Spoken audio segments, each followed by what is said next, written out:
Ito ang epekto ng pagligo pagkatapos kumain. Ibig sabihin, ano po ba ang epekto pagkatapos kumain tapos maliligo ka?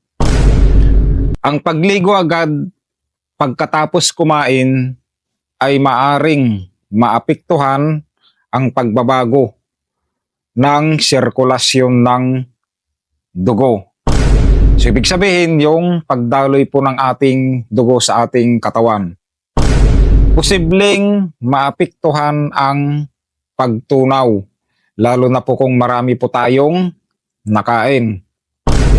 Para maiwasan ang ganitong problema, ay mas magandang maghintay muna ng 30 minuto bago maligo, lalo na kung mabigat ang kinain po natin. So, mga kasumar, itong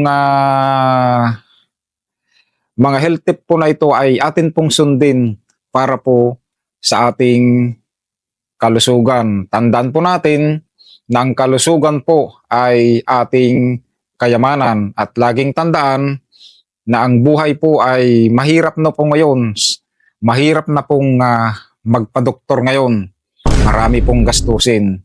So, ingatan po natin yung ating kalusugan para po sa ating pamilya, mga kasumar. Sabi nga nila, hindi po baling mahirap ang buhay basta malusog yung buong pamilya po natin. Salamat po.